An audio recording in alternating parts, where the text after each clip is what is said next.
Shalom Bapak Ibu sekalian. Selamat pagi. Pak Suyanto, shalom, semangat ya.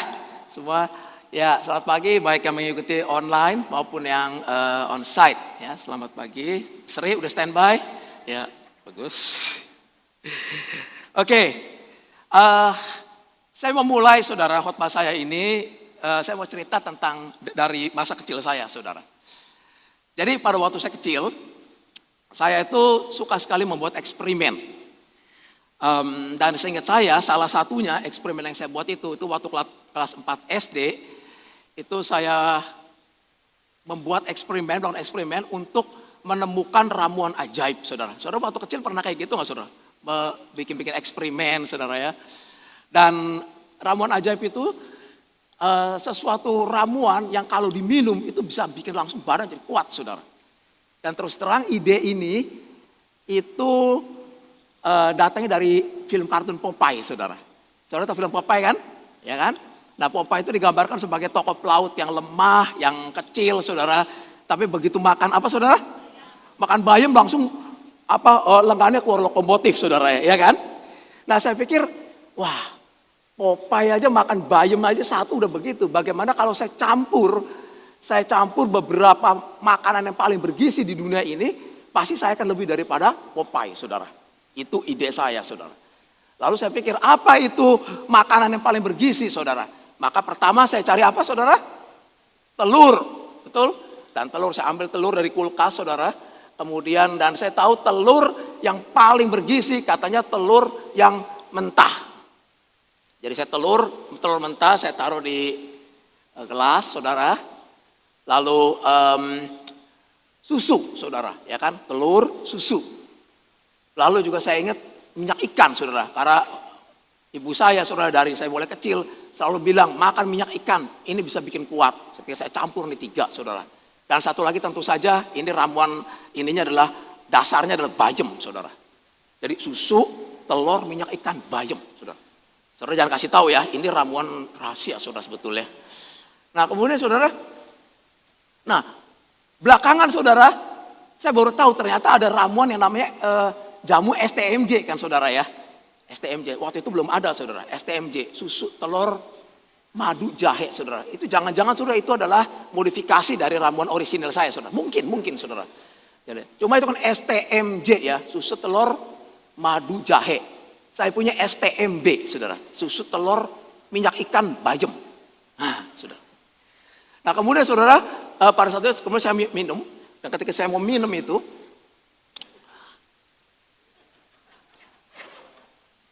memang saudara baunya itu udah agak lumayan sih sebenarnya, saudara.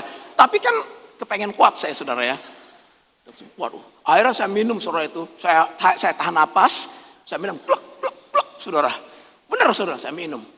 Dan percaya nggak percaya, saudara, ini memang luar biasa, saudara. Percaya nggak percaya, begitu minum itu masuk, saudara, itu di badan saya langsung itu saya kerasa kayak kepengen muntah, saudara. Itu ya, dan akhirnya singkat cerita eksperimen itu gagal sampai di situ ya. Tapi mungkin nanti mungkin sekarang saya mau coba lagi nanti, saudara ya. Itu mulai eksperimen, saudara. Cerita eksperimen saya waktu saya masa kecil. Nah, saudara tahu nggak di Alkitab itu juga ada seorang tokoh di Alkitab yang juga melakukan eksperimen, saudara. Tapi dia bukan melakukan eksperimen untuk menemukan ramuan ajaib seperti saya, saudara. Tapi menemukan makna hidup. Dan kalau saya kan namanya Santino, saudara. Tokoh ini juga depannya S, belakangnya O juga, saudara. Salomo. Ya. Nah, itulah, klik. Ya, ini adalah tema judul khotbah saya, eksperimen Salomo menemukan makna hidup, yang diambil dari pengkhotbah pasal kedua, saudara. Oh ya, saudara, sebagai informasi bahwa di bulan September ini di GPKD Jelambar, tema khotbah kita adalah mengenai kitab pengkhotbah. Ya, jadi selama sebulan ini saudara akan mendengar khotbah-khotbah yang diambil dari kitab pengkhotbah. Oke, kita mulai, saudara. Saya akan mulai dengan pendahuluan dulu.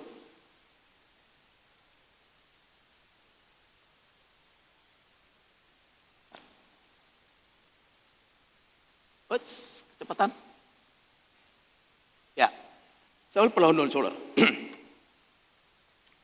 Kitab pengkhotbah ini termasuk kitab yang memang jarang dikhotbahkan di gereja kita, bahkan di gereja lain juga sih saudara. Dan saya bacakan gini, secara umum saudara, kitab pengkhotbah ini seperti sebuah jurnal dari penulisnya yaitu Raja Salomo yang berisi catatan pengamatan dan pencarian dia akan makna hidup. Jadi dengan hikmat yang luar biasa itu saudara, Raja Salomo itu melakukan pengamatan-pengamatan, eksplorasi tentang hidup, pemikiran-pemikiran yang mendalam tentang hidup saudara. Lalu dia mencatatnya saudara. Dan catatan-catatan Raja Salomo itu yang ditulis 3000 tahun yang lalu saudara, sekarang ada di tangan kita yang namanya kitab pengkhotbah saudara. Jadi saat kita membaca kitab pengkhotbah, ingat saudara, ini catatan-catatan dari Raja Salomo 3000 tahun lalu saudara. Keren ya. Nah, tema utama saudara dari kitab pengkhotbah itu adalah hidup di bawah matahari adalah kesia-siaan. Ini tema umumnya saudara, tema utamanya. Bahwa hidup di bawah matahari adalah kesia-siaan. Oke, kita terusin dulu. Nah saudara, kitab pengkhotbah ini harus diakui itu bukan kitab yang mudah dipahami bagi orang awam. Jadi saudara, kalau orang yang baru, petobat baru, saya usulkan jangan baca kitab pengkhotbah dulu. Ini kitab yang cukup sulit kalau menurut saya gitu loh. Tetapi kita bisa memahaminya saudara, kalau kita mengetahui kuncinya. Dan kunci untuk mengetahui, atau untuk memahami kitab pengkhotbah, itu adalah pada ungkapan di bawah matahari. Ini ungkapan yang penting saudara, under the sun. Nah ungkapan ini, under the sun atau di bawah matahari saudara, itu hanya khas ada di kitab pengkhotbah. Gak ada di kitab-kitab lain ya saudara, di sepanjang Alkitab. Dan di bawah matahari itu ditulis berulang kali di kitab pengkhotbah itu sebanyak 29 kali Bapak Ibu sekalian. Itu untuk menunjukkan betapa memang hal ini yang ditekankan di dalam kitab pengkhotbah itu. Tentang di bawah matahari. Seperti ini saudara. Apa gunanya manusia berusaha di bawah matahari? Saudara, apa faedahnya yang diperoleh manusia dan segala usaha yang dilakukannya dan jeripayah di bawah matahari? Terus saudara, dan seterusnya. Ini ada 29 saudara. Penekanannya di situ memang. Berulang kali. Soalnya kita bisa mengerti apa sih yang dimaksud dengan kata di bawah matahari ini. Kalau kita miss ungkapan ini, kita akan kesulitan saudara untuk memahami kitab pengkhotbah. Jadi apa itu? Saudara mau tanya, oke, sekarang apa itu artinya di bawah matahari itu? Kalau Alkitab bilang, under the sun, di bawah matahari, apa itu saudara? Di bawah matahari saudara adalah kita berjemur saudara untuk mendapatkan kecukupan vitamin D. Itu kalau konteksnya COVID saudara. Yang lalu saudara kita lakukan untuk meningkatkan imun. Nah ini bukan saudara. Kalau kita pengkhotbah di bawah matahari itu adalah apa saudara? Hidup di bumi tanpa Allah. Ini saya gambarkan begini saudara. Ya. Ini matahari saudara. Ada apa sih di bawah matahari? Jawabannya ada bumi. Matahari ada bumi saudara. Oke. Jadi yang namanya di bawah matahari itu adalah cara pandang. Perhatikan baik-baik saudara. Cara pandang untuk melihat kegiatan-kegiatan di atas bumi ini saudara. Tetapi tanpa Allah di dalamnya. Atau dengan mengeluarkan Allah dari sistem. Saya sebut begitu saudara. Kita mengeluarkan Allah dari, saudara lihat yang merah ini adalah Tuhan. Kalau Tuhan dikeluarkan dari sistem, yang ada hanya di kubah ini saudara. Maka saudara kita akan melihat bahwa hidup ini hanya sebuah rangkaian. Lahir, hidup, lalu mati. The end, tamat saudara. Nah, di dalam kerangka ini saudara, lain kali saudara kalau membaca kitab pengkhotbah, kalau saudara memakai kerangka ini, maka kita akan lebih mudah memahaminya saudara. Setiap kali kita ketemu satu kata-kata itu dan bawah matahari, artinya dia sedang berbicara mengenai hal ini saudara. Di mana Allah tidak dilibatkan, hidup ini hanya masalah materi dan masalah kefanaan. Dari titik ini sampai titik ini, gak ada yang lain saudara. Saudara nangkep ya? Oke, sekarang kita lanjut.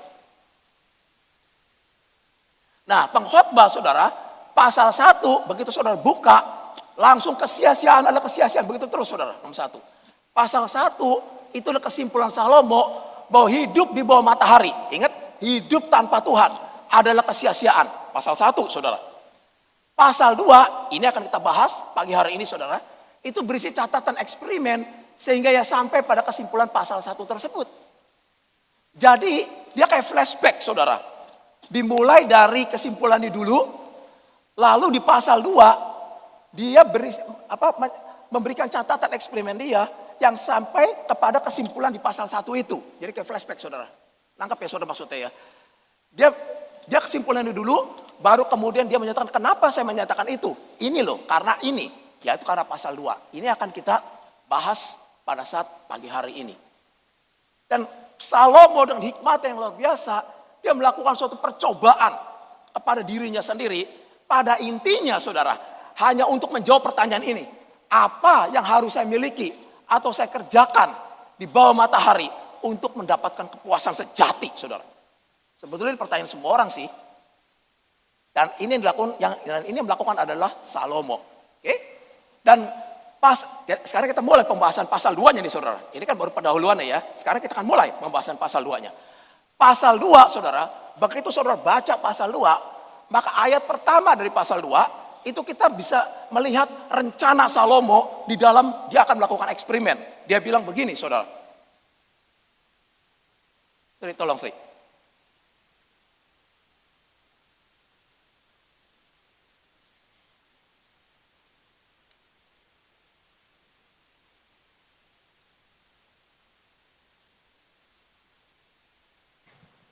Aku berkata dalam hati, mari aku hendak menguji kegirangan, nikmatilah kesenangan. Ya, saudara, terjemah NIV menerjemahkan dengan lebih tajam, saudara. Dikatakan, I said to myself, saudara. Berarti dia bicara kepada dirinya sendiri. Come now, I will test you, dikatakan, with pleasure to find out what is good. Jadi kalau terjemahan bebasnya gini, saudara. Nah, oke, saudara lihat di sini ya. I will test you. Artinya, saya akan menguji diri saya. Bagaimana kalau saya uji, saya tes diri saya. Dengan kenikmatan-kenikmatan. Dengan kesenangan-kesenangan. Untuk mencari tahu. Apakah saya bisa menemukan makna hidup di situ. Apakah saya bisa menemukan ada kepuasan sejati di dalamnya. Maksudnya saudara. Maka itu saya sebut sebagai eksperimen. Kenapa eksperimen? Karena dia sedang mengetes. Menguji, saudara. Menguji siapa? Menguji dirinya sendiri. Dengan segala macam kesenangan. Dan nanti kita akan melihat saudara, bahwa Salomo itu akan menguji dengan yang saya beri akronim dengan 6W. Apa itu 6W saudara? Nanti kita akan lihat saudara. Tapi dia akan uji saudara. Dengan 6 hal ini, apakah dia bisa menemukan kepuasan hidup atau makna hidup di dalamnya. Oke? Itu adalah isi daripada pasal 2 yang akan kita bahas pagi hari ini. Sekarang kita akan mulai saudara. Kita mulai eksperimen Salomo yang pertama, dia menguji dia dengan apa, saudara? Aku menjadi sadar bahwa tawa adalah kebodohan dan kesenangan tak ada gunanya. Terdorong oleh keinginanku untuk menjadi arif, aku bertekad untuk bersenang-senang dengan minum anggur dan berpesta pora. Kusangka itulah cara yang terbaik bagi manusia untuk menikmati hidupnya yang pendek di bumi ini. Pada awalnya Salomo berpikir begini saudara. Ini dari BMK saudara saya ambil. Kusangka, sorry.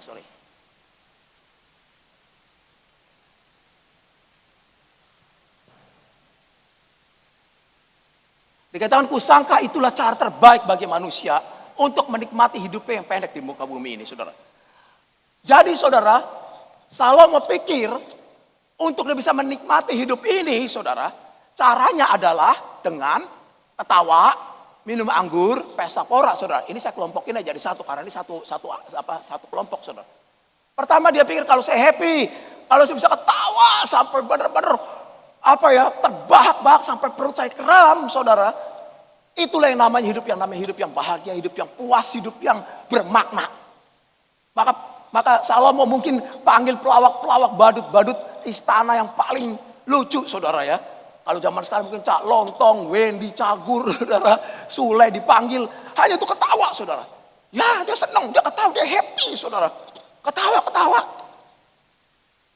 Tapi besokannya ya diam lagi, saudara. Nanti dipanggil ketawa lagi. Ya sudah, kemudian diam lagi. Lalu ketawa lagi, saudara. Jadi kayak orang bodoh, saudara. Salomo bilang, tawa ada sebuah kebodohan, dikatakan. Bahkan dalam salinan lain dikatakan, kegilaan, madness, dikatakan, saudara. Kayak orang gila jadinya, saudara. Karena dia tidak menemukan, apa, saudara. Pada saat ketawa, dia merasa happy, tapi kemudian, apakah cuma itu, saudara, maksudnya? Setelah itu akan kembali lagi, saudara. Lalu dia juga bilang, dia coba dengan anggur, wine, saudara, dan pesta pora. Ini memang sesuatu yang mengasihkan, benar saudara. Saat kita ketemu teman, kita bersosialisasi, bercanda dengan teman, makan makanan yang enak, saudara. Minum anggur, ketawa, pesta pora. Wow, itu udah bener-bener happy dah kayak begitu. Itu yang namanya life. Itulah hidup. Betul saudara? Salomo melakukan itu. Ketawa semua segala macam. Tetapi saudara, dengan berakhirnya pesta, berakhirnya pula kegembiraan dia. Balik lagi ke nol lagi saudara. Sebab itu Salomo bilang, kayaknya bukan ini nih. Saya coba yang lain lagi. Ini baru yang pertama saudara. Ada 6 saudara ya. Ini baru pertama saudara. Ini kita sebut saja akronimnya untuk ini. Ini saya sebut sebagai Salomo memuaskan diri dengan tertawa, minum anggur, dan pesta pora. Dan ini saya sebut saja dengan wine. W yang pertama adalah wine, saudara. Oke? Ingat saudara, nanti ada 6 W ya, supaya ini gampang. W pertama wine. Dia coba dan hal yang kedua sekarang. Apa yang kedua saudara? Itu kita ketemukan dalam ayat berikutnya, ayat keempat. Kita baca ayat keempat, ini ayat kedua dan tiga. Ini ayat kedua dan tiga, kita sekarang baca ayat yang berikutnya saudara. Mari kita lihat. 3. Karya-karya besar telah kulaksanakan. Kubangun rumah-rumah bagiku. Kubuat taman-taman dan kebun-kebun yang kutanami dengan pohon anggur dan segala macam pohon buah-buahan. Kugali kolam-kolam untuk mengairi taman-taman dan kebun-kebun itu. Yang kedua saudara, ketika dia tidak menemukan yang pertama, dia bilang, saya sekarang akan mencoba dengan menghasilkan karya-karya besar, saudara. Dan memang saudara, ketika orang menghasilkan karya besar, ada rasa apa saudara? Ada rasa bangga, ada rasa senang, ada rasa bermakna. Wah, ternyata saya bisa do something, saudara. Misalnya saya bisa menghasilkan sesuatu. Apalagi kalau itu bisa diakui oleh orang-orang hasil karya kita. Apalagi kalau hasilnya itu semakin besar, karya yang semakin besar, kita akan semakin puas. Kita akan semakin bermakna, saudara. Betul, saudara? Itu yang dilakukan oleh Salomo. Dan ini kalau yang di dalam dunia modern, ini yang disebut sebagai sense of achievement, saudara. Suatu rasa puas ketika kita bisa menyelesaikan atau kita menghasilkan prestasi atau karya besar. Dan ini sah-sah aja sebetulnya, saudara. Memang seperti itu. Kita kan masih bangga, ada rasa bermakna. Ketimbang kita nggak bisa berbuat apa-apa. Oh, gue nggak menghasilkan apa-apa ya. Kita kayak sedih, saudara. Kita merasa kayak rendah diri. Tapi kalau melakukan sesuatu kita akan bangga. Lihat hasil saya. Dan ingat saudara, Salomo itu adalah seorang jenius dalam arsitektur. Ya, karya-karya itu bukan yang sekedar biasa-biasa. Tapi karyanya spektakuler, saudara. Dan orang yang bisa mencapai karya seperti itu, pasti dia merasa dirinya bangga. Apakah Salomo bangga? Pasti, saudara. Tapi apakah dia merasa puas? Tidak, saudara, ternyata. Dia merasa bahwa oke, setelah sampai pada tahap tertentu, maka kebanggaan itu akan menjadi biasa. Dia akan mencari lagi, oke, prestasi apa lagi, saudara, di situ. Masa begini-begini aja hidup? Oke, saya udah bisa bangun ini. Oke, ini bangun ini megah. Tapi apa lagi? Kemudian dia merasa tetap tidak ada kepuasan, saudara. Inilah yang disebut dengan W yang kedua. Apa, saudara? Saudara bisa tebak di sini? W yang kedua apa? Apa, saudara? Yang berhubungan dengan ini? Yang berhubungan karya besar? W kedua apa di sini, saudara? Apa? Yes, word. Oke. Pertama, saudara, wine. Kedua, word. Salomo masih nggak puas.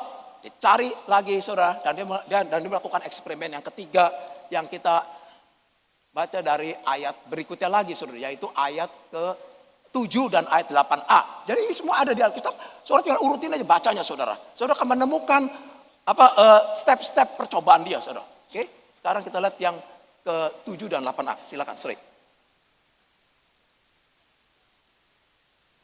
Aku membeli budak-budak laki-laki dan perempuan, dan ada budak-budak yang lahir di rumahku. Aku mempunyai juga banyak sapi dan kambing domba, melebihi siapapun yang pernah hidup di Yerusalem sebelum aku. Aku mengumpulkan bagiku juga perak dan emas, harta benda, raja-raja dan daerah-daerah. Berikutnya saudara Salomo berpikir, oke, kalau tadi pesta pora tidak bisa memuaskan saya, lalu juga kemudian rasa bangga dengan achievement, prestasi juga dia tidak bisa memuaskan dia. Bagaimana kalau sebenarnya kekayaan? Dan kita tahu kalau Salomo ada orang yang paling kaya, dan ini semua adalah simbol-simbol kekayaan, saudara. Ada dikatakan budak, sapi, kambing, perak, emas, harta. Kalau zaman sekarang ini mungkin juga karyawan, mobil, properti dan sebagainya, saudara. Dan kata lain, kita bisa melihat di sini, saudara, bahwa Salomo dalam hal ini, dia mengetes dirinya, menguji dirinya, saudara, dengan memuaskan dirinya dengan kekayaan. Saudara tahu ada orang yang ngitung nih, saudara, bukan saya ngitung, ada orang yang ngitung. Katanya kekayaan Salomo itu 2,2 triliun US dollar, saudara. US dollar loh, saudara. 2,2 US dollar. Orang yang paling kaya saat ini, siapa namanya? Ada yang tahu orang yang paling kaya saat ini di dunia? Elon Musk. Itu katanya cuma 200-an miliar US dollar. 200-an. Bahkan kalau saya lihat ya, kalau 10 orang yang paling kaya di dunia ini digabung, 10 orang paling kaya di dunia digabung, saudara. Saya kan ke-9 saya. Itu kalau digabung, itu masih 1,3 triliun. Berarti masih jauh dari Salomo. Berarti ini menempatkan Salomo sebagai orang yang paling kaya di jagat raya ini sepanjang segala sejarah, saudara. Bayangin, saya pikir, wah ini orang kalau udah kaya begini ya udah pasti happy lah, udah pasti dia puas gitu. Nyatanya Salomo tidak, saudara. Sehingga dia mencari lagi dengan hal yang lain lagi. Kekayaan sampai ekstrim loh ini, saudara. Dan ini W yang ketiga, saudara, yaitu apa? Saudara tentu bisa duga, apa W yang ketiga, saudara, yang berhubungan dengan kekayaan? Wealth, saudara. Oke. Ya. Lalu dia cari lagi, saudara. Kali ini kan ayat 8a, saudara ya. Ini 8a, saudara. Sekarang kita teruskan eksperimen Salomo yang keempat. Dia mencari hal yang lagi dengan di ayat 8b. Mari kita baca ayat 8b.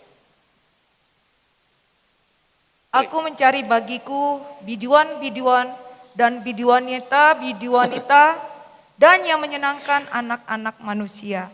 Ya ini banyak gundik. Oke, ini apa saudara? Saudara tentu bisa duga, biduanita dan wanita. Apa ini saudara? Penyanyi. Apa? Penyanyi kan kok. Pakai itu deh. Penyanyi. Ya biduanita penyanyi. Maksudnya dia mencari apa dengan mencari biduanita itu? Artinya dia mencari memuaskan dirinya dengan apa, saudara? Apa? Apa? Wanita ya itu perempuan, ya sama, saudara. Oke, biduanita. Maksudnya dengan ini, saudara. Maksud saya ini. Dengan hiburan, entertainment. Dan wanita. Wanita, saudara tahu maksudnya, saudara ya. Ini kenikmatan seksual, saudara. Dan ini entertainment. Dan dia bilang, aku mencari biduanita. Mungkin dia melanjutkan yang namanya IGT, Israel Got Talent, saudara. Untuk mencari penyanyi-penyanyi yang paling bagus yang bisa menghibur dia. Ini kalau zaman sekarang, saudara, ini yang orang cari kayak ke konser lah, nonton bioskop, Netflix, game online, saudara ya. Anak-anak milenial, ini dicari semua sama dia. Oh senang, happy. Gembira dia, nonton, entertainment, terhibur. Ini saudara, masuk dalam kelompok ini, masuk dalam kelompok keempat ini semuanya.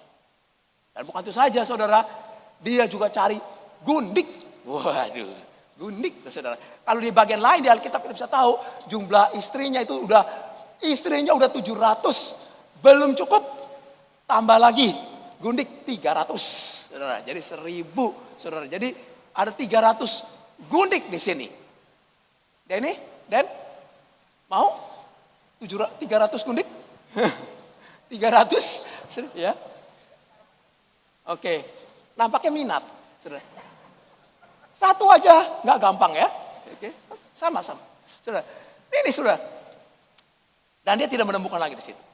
Oke, dan ini kita sebut W yang keempat, apa saudara, ini gampang? Ya, woman, saudara, oke ya.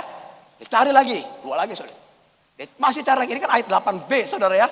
Kalau saudara baca lagi di bawahnya, saudara akan ketemu lagi hal yang lain lagi. Yaitu apa? Kita baca sekarang ayat yang 10.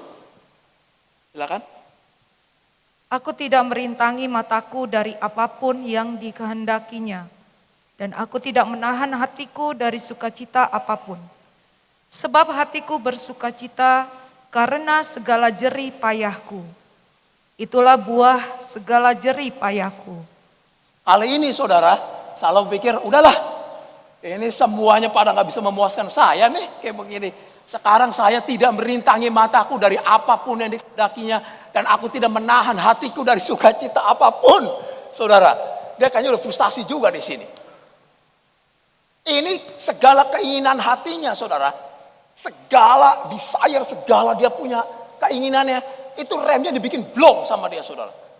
Pokoknya apa yang dia mau, itu saya mau dapetin. Saya mau rasakan, saya mau lihat, saya mau, pokoknya semua. Mau lihat kapal pesiar, langsung diambil kapal pesiar. Mau lihat pulau, langsung lihat pulau Baus, langsung pulaunya diambil, saudara. Lihat makanan, kalau lihat makanan menu yang enak, pokoknya langsung dimakan, saudara. Dia udah nggak lihat menu itu, udah nggak lihat harganya. Saudara kalau ke restoran, lihat menu, masih lihat harga nggak, saudara? Lihat ya, berarti saudara belum crazy rich. Kalau crazy rich udah ngeliat harga, saudara, tunjuk-tunjuk aja. Nanti toto bonus setengah M, nggak apa-apa, saudara. Crazy rich, ya kan? Nah, kalau saya ke mall, saya jalan-jalan ke mall, ada baju bagus, saudara. Ada baju bagus, saudara, harganya lumayan, juga harganya. SPG-nya bilang, Pak, dicoba aja dulu, ada ukurannya S, M, L, saudara. Bukan soal ukuran. Saya bilang, iya, bentar ya Pak, saya lihat dulu yang lain ya. Langsung. Gak balik lagi. Saya belum crazy rich, saudara. Kalau Salomo nggak begitu, itu namanya saya masih ngerem. Bahkan rem saya pakem, terlalu pakem malah, saudara. Baru kayaknya langsung saya rem, saudara. Kalau Salomo belum remnya. Apapun dikatakan, aku tidak merintangi apapun. Banyak lah, saudara, ada orang kayak gitu. Menurut saudara orang yang kayak gini happy gak? Seneng gak, saudara? Kalau saudara bisa apa aja, pokoknya saudara kepengen apa aja saudara bisa. Itu Salomo tes begitu. Saya tes. Apa aja, kepengen apa aja, makan, segala kenikmatan. Udah, gak ada lagi namanya batasan, boundary udah gak ada, saudara, semuanya. Saudara, ini. Ini nih orang yang happy nih, orang yang happy nih kayak gini. Ini happy orang. Oke? Tapi nanti kita lihat, saudara. Lanjut dulu. Dan yang ke-6 sekarang, saudara. Ini yang W yang kelima, wants. Saya sebut sebagai wants. Oke? W, 5. Lalu, lanjut. Lalu aku berpaling untuk meninjau hikmat, kebodohan, dan kebebalan. Dan aku melihat bahwa hikmat melebihi kebodohan, seperti terang melebihi kegelapan. Mata orang berhikmat ada di kepalanya. Sedangkan orang yang bodoh yang berjalan dalam kegelapan, tetapi aku tahu juga bahwa, yang sama menimpa mereka semua. Nasib, ya. Oke. Saudara perhatikan kata ini, saudara. Lalu aku berpaling. Oke. Perkataan lalu aku berpaling itu menunjukkan ada perubahan pemikiran di dalam diri Salomo. Lalu aku berpaling. Berpaling dari apa, saudara? Pasti Salomo berpikir begini. Semua hal yang tadi itu 5W tadi yang saya sudah kerjakan, ternyata tidak bisa membawa kepuasan pada saya. Kalau begitu, mungkin kepuasan tidak didapat dari situ. Bukan dari materi, bukan dari kepuasan seksual, bukan dari kenikmatan yang lain, bukan dari desain, apa segala macam. Yaitu dari hikmat. Kalau gue punya hikmat yang lebih, dikatakan. Dan bisa melihat, saya orang paling pinter, dan punya hikmat. Itu namanya makna hidup. Lalu dia membandingkan, makanya dia bilang, dia membandingkan antara hikmat, kebodohan, dan kebebalan. Antara orang hikmat dan orang yang bodoh. Dilihat, memang diakuin ada keunggulan kalau saudara menjadi orang berhikmat ketimbang orang yang bodoh. Tetapi akhirnya saudara, Salomo bilang apa saudara? Tapi toh akhirnya yang orang bodoh dan orang pintar itu sama menuju ke satu titik takdir yang sama saudara. Yaitu yang namanya kematian. Sama aja akhirnya mati saudara. Dan ketika mati semuanya juga akan berakhir. Tes, ini oke? Tes. Ya. Oke, jadi singkat cerita saudara. Di sini eksperimen dia berakhir saudara. Yang sampai ke 6 ini. Dan sekarang kita lihat saudara ya. Apa yang dia sudah lakukan. Nah, ini W yang ke-6 adalah wisdom. Ini kita sudah hasil eksperimen daripada Salomo yang kita baca di pasal. Nanti saudara pulang saudara baca lagi saudara ya. Pasal 2. Ini adalah eksperimen 6W. Wine works well, women works wisdom. Saudara mungkin berpikir begini saudara. Sebelumnya saudara berpikir begini. Kalau saya punya salah satu aja dari sini yang berlimpah-limpah, itu yang namanya hidup. Itu yang namanya kepuasan saudara. Betul? Saya merindukan nih bisa punya wealth yang tajir, so kaya saudara. Kalau saya udah punya itu baru saudara, itu yang namanya hidup yang bermakna. Atau kebalikan. Bagaimana kalau saya punya 2? Bagaimana saya punya 3? Wah, itu yang namanya hidup kepuasan. Tapi saudara, hari ini saudara dengar dari seseorang yang sudah mempunyai ke-6-6-nya. Dan dia memilikinya saudara, bukan di dalam jumlah yang biasa-biasa. Tapi dalam jumlah yang ekstrim. Dalam jumlah yang sangat saudara, maksimal yang orang lain tidak bisa mengunggulinya lagi. Dan toh tetap dia bilang begini saudara. Ini hasil laporan eksperimen dia lah, saya sebut kayak gitu saudara. Yaitu di ayat 11 pasal 2. Ini adalah laporan dia setelah dia melakukan eksperimen. Inilah kesimpulan daripada eksperimen dia. Ketika aku meneliti segala pekerjaan yang telah dilakukan tanganku dan segala usaha yang telah kulakukan untuk itu dengan jerih payah, lihatlah, segala sesuatu adalah kesia-siaan dan usaha menjaring angin. Memang tak ada keuntungan di bawah matahari. Saudara, dan ini kesimpulan Salomo, akhirnya semua itu sia-sia. Dia bilang sia-sia. Salomo adalah orang yang telah mendapatkan 3 tak dari yang semua orang di dunia ini cari. Apa saudara? Tahta, harta, tahta. Ya? Harta wanita. Harta, tahta, wanita. Saudara. Sekarang Salomo sudah dapat semuanya. Harta, tahta. Bahkan dalam jumlah yang sangat ekstrim tadi saya sudah katakan. Harta, tahta, dan wanita. Saudara. Gak ada satu orang di dunia ini yang bisa nandingin Salomo. Harta, tahta, dan wanita. Bahkan kalau zaman sekarang itu orang udah bukan mencari 3 tak lagi katanya saudara. 4 tak, saudara tahu gak? Anak milenial pasti tahu. Mana anak milenial di sini? Itu anak saya. Harta, tahta, wanita, tak satu lagi apa? Yang pasti kalian cari. Apa? Stephen? Siapa? Yang di atas? Harta, tahta, wanita, satu lagi kuota saudara. Sekarang semua orang cari kuota, bukan saja harta yang unlimited, semua cari kuota unlimited supaya bisa tetap online katanya saudara. Sayangnya Salomo nggak hidup pada zaman ini. Kalau zaman ini dia pasti punya itu juga saudara. Dia punya 4 tak, dia punya 3 tak doang. Oke. Nah, saudara, sekarang apa sih sebenarnya pesan daripada Salomo melakukan eksperimen ini? Salomo berpesan begini saudara, kepada kita semua orang-orang yang masih mencari saudara makna hidup melalui 6 buah ini. Salomo selalu bilang, trust me, there is nothing in the end. Saudara.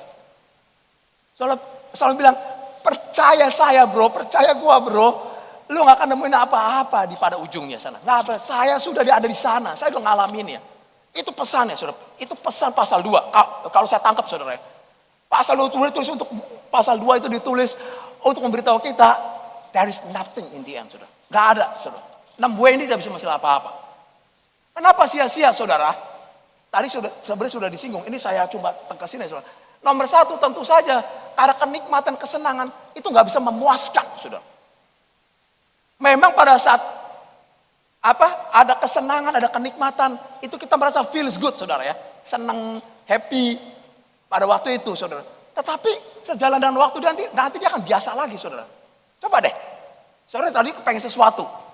Setelah saudara mencapai ini, lama-lama saudara biasa lagi.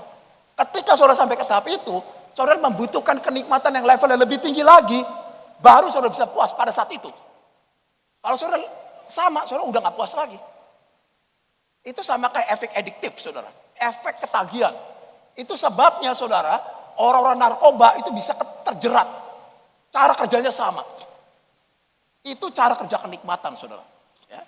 Maka itu tidak akan bisa puas. Saudara mau nemu, saudara nggak akan puas. Salomo itu sampai mentok juga bilang nggak puas dia.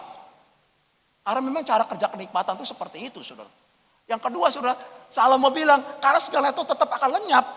Seiring dengan lenyapnya eksistensi saya, saudara.